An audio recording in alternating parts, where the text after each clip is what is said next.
vaut mieux essayer de bien vivre, on appelle ça la qualité de vie, avec sa maladie. Et pour cela, on sait qu'il ne faut pas essayer de se battre contre elle.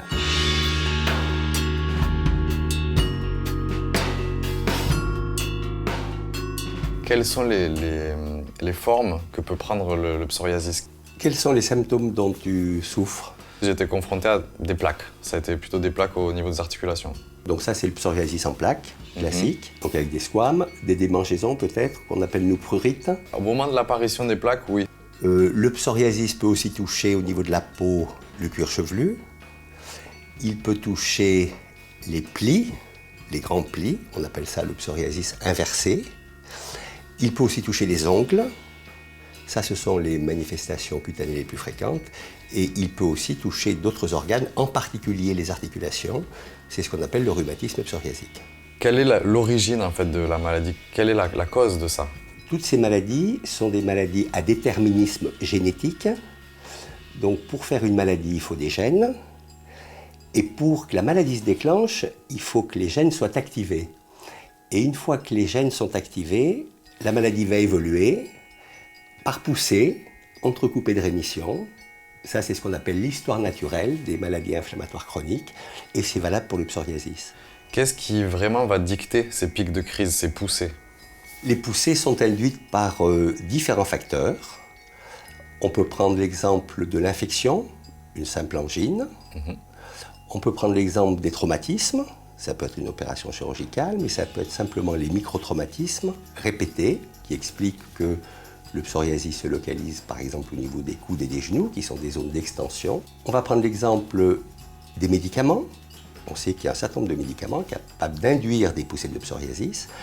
Et puis l'exemple qu'on cite souvent, c'est le stress.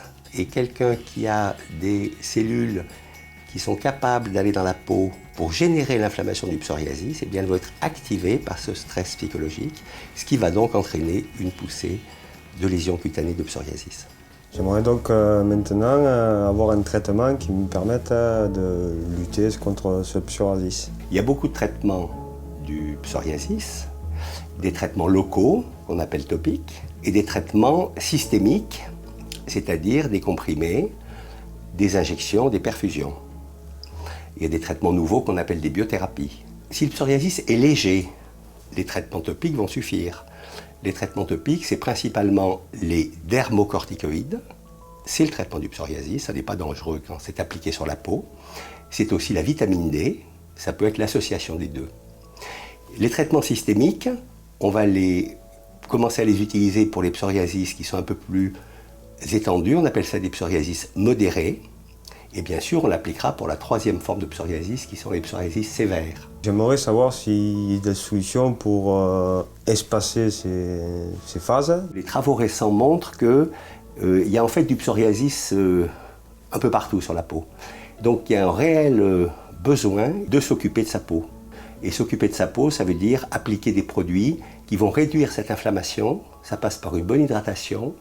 On emploie des produits qu'on appelle nous émollients, qui sont donc des crèmes, qui sont des hydratants, dans lesquels il va y avoir un certain nombre d'actifs qui sont faits pour limiter cette inflammation du psoriasis. Pour le moment, la recherche n'a pas trouvé de traitement qui guérisse définitivement le psoriasis. Aucun traitement actuellement ne permet de faire disparaître la maladie. Par contre, on peut obtenir une disparition complète des lésions. Il y a un certain nombre de personnes qui ne se traitent pas parce qu'ils pensent qu'en fait, il y a des effets secondaires qui sont insurmontables. La surveillance que nous allons mettre en place, pour les traitements systémiques en particulier, fait qu'il n'y aura pas d'effets secondaires. Dans mon quotidien, qu'est-ce que je peux faire pour améliorer ces pics de crise, pour pas que ça devienne trop envahissant? Il faut l'apprivoiser.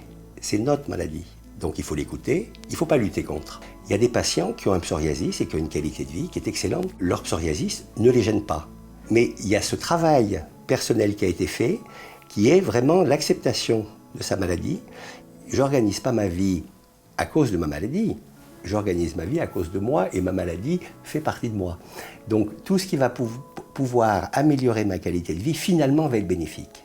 À la fin, la maladie, chez les patients qui ont fait cette démarche, est bénéfique, puisque la maladie, à un moment donné, va nous faire prendre une direction qui, à la fin, est profitable. Et c'est là où les patients rentrent en rémission.